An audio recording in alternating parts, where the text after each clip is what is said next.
Hello, welcome back to another episode of Star Trek, Picard Season 3 Episode 6 Review. Warning, this review contains spoilers. Please subscribe to my channel. The third and last season of Star Trek, Picard finally puts the proverbial band back together in the Bounty, and, to the likely surprise of no one, it's the strongest episode of the season. It's true that the majority of this hour is pure fan service and has things that seem to be there solely to entertain viewers of Star Trek, The Next Generation. But when the hits are played with this much vigor and passion, it's difficult to argue against a classic merely performing the hits, especially when they are incorporated into the season's main narrative so naturally. The US, Enterprise D, Captain Kirk's spacecraft, and other well-known Star Trek starships can be seen in a slow-motion panorama. There are many moments that will excite even the most casual of fans, from the use of actual The Next Generation footage to the US, Voyager, the former home of Enterprise and Seven. Thankfully, Picard makes an effort to give these moments both emotional and narrative weight. For instance, the inclusion of the hologram Moriarty and the clip from Encounter at Farpoint are both exciting moments for seasoned viewers, but they're also significant indicators that the data Worf, Riker, and Raffi find at Daystrom Station is related to the data the Next Generation crew once knew.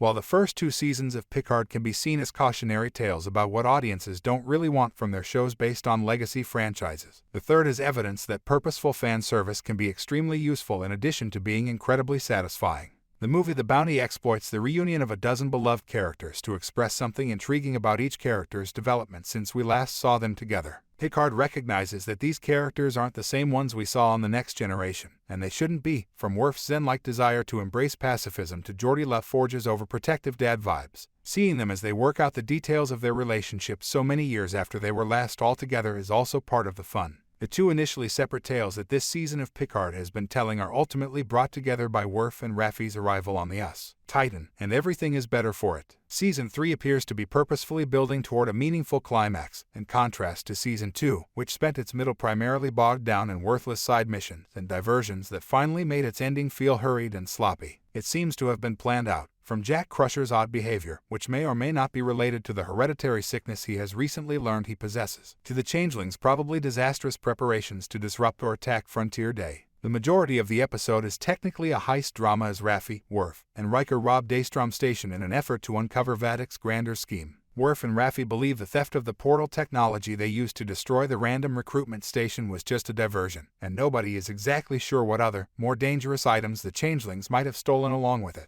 Roller and Rip believe the group was planning to attack the Federation's Frontier Day celebrations in some way. They discover a wealth of deep-cut Trek references when looking through the station's manifest, including a Genesis device, a vicious, genetically altered tribble, what appeared to be James T. Kirk's skeletal remains, and the aforementioned sentient hologram Professor Moriarty. Just so you know, this episode would not have mentioned Section 31 nearly 15 times if the Emperor George U spin-off hadn't been announced. The Titan is forced to hide among the illustrious starships of the Fleet Museum as Picard tries to persuade its commander, one Geordi LaForge, to assist them in devising a plan to prevent Starfleet and the Changelings from locating their ship for long enough for them to rescue their companions from Daystrom. It comes as no surprise that it is a complete joy to see Geordi again, especially given that he has evolved into a loving but outrageously overprotective father who is anxious to stop his children from making the same types of risky decisions he did with reckless abandon when he was their age. There's something incredibly touching about not just seeing them all together again, but also watching them negotiate a world where they aren't always the brash young heroes we all remember. Perhaps it's because I've grown older with these characters I've grown up watching.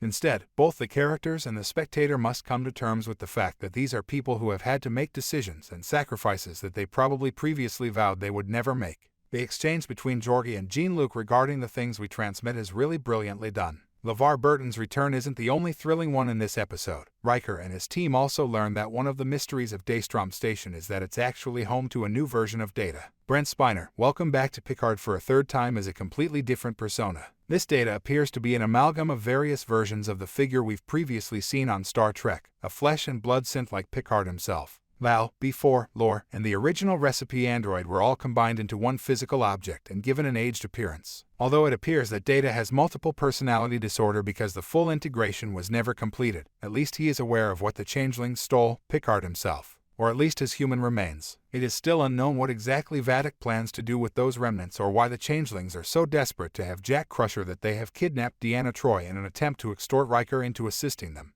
However, after watching this episode, I must admit that I am strangely confident in Picard's abilities for the first time in a long time. Thank you for watching.